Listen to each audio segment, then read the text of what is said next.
Assalamualaikum warahmatullahi wabarakatuh. Perkenalkan, nama saya Larasati Elevena, NIM 22160046 dari kelas Persyabe.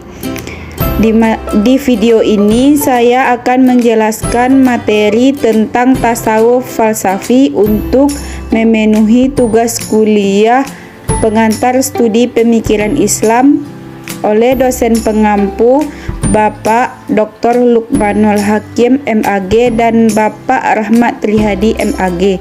Baiklah, langsung saja untuk menjelaskan materinya. 1. Pengertian tasawuf falsafi.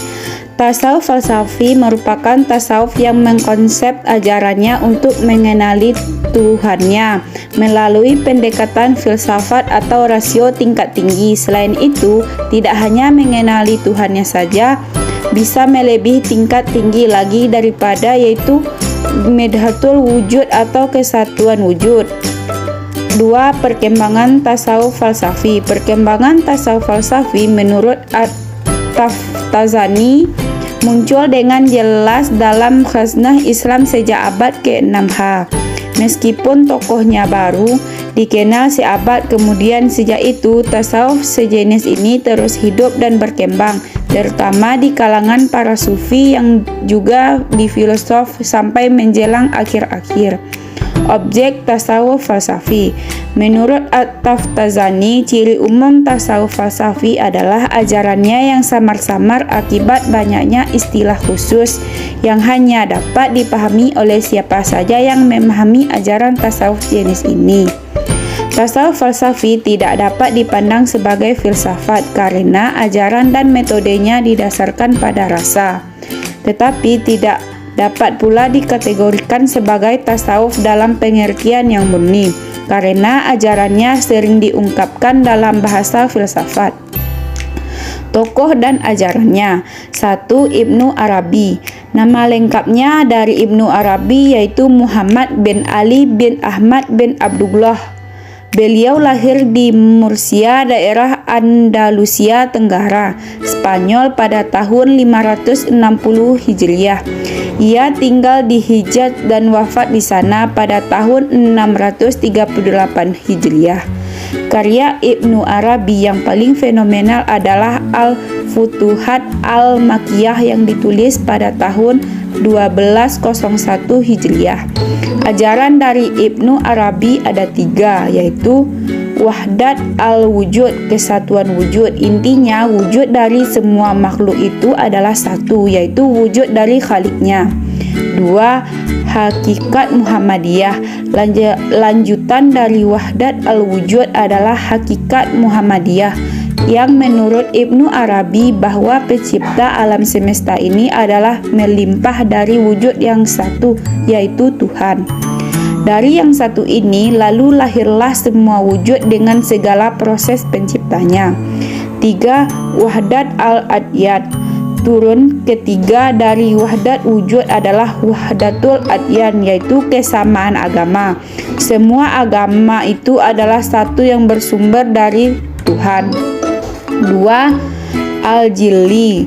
Nama lengkapnya Al-Jili adalah Abdul Karim bin Ibrahim Al-Jili yang lahir tahun 1365 Masehi dan wafat pada 1417 Masehi. Beliau lahir di Jilan, provinsi di selatan Kaspi.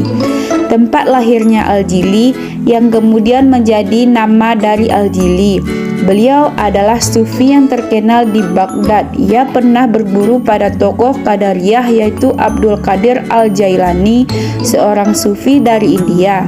Ajaran dari Al-Jili adalah 1. Insan kamil. Pemahaman tentang insan kamil atau manusia sempurna sebagai wujud dari Tuhan yang diumpamakan sebagai cermin. Seorang tidak bisa melihat dirinya sendiri kecuali dengan cermin. 2. Maqamat. Al-Jili merumuskan tahapan atau tingkatan yang harus dilalui oleh sufi adalah Islam, iman, ihsan, soleh, syahadah, siddiqiyah, dan qurbah. 3. Ibnu Syabi'in. Nama lengkapnya dari Ibnu Syabi'in adalah Abdul Haq Ibnu Ibrahim Muhammad Ibnu Nash. Beliau lahir di tahun 614 Hijriah di Mursia. Ibnu Syabi'in adalah anak dari keluarga bangsawan yang hidup berkecukupan. Namun beliau memilih untuk mengasingkan dari segala bentuk kemewahan tersebut. Beliau mempelajari ilmu-ilmu seperti bahasa dan sastra Arab, ilmu agama, ilmu al-fiqih, ilmu filsafat, dan logika. Ajaran dari Ibnu Syabi'in adalah satu, kesatuan mutlak.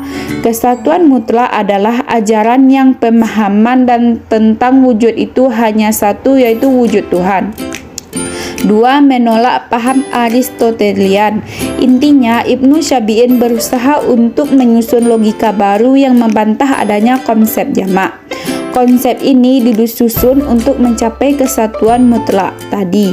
Menurut Ibnu Syabi'in, logika ini menggunakan penalaran, ketuhanan atau ilahi. Pemikiran ini yang membuat manusia melihat dan mendengar sesuatu yang baru yang belum pernah dilihat dan didengar sekalipun. Baiklah, sekian yang bisa saya sampaikan.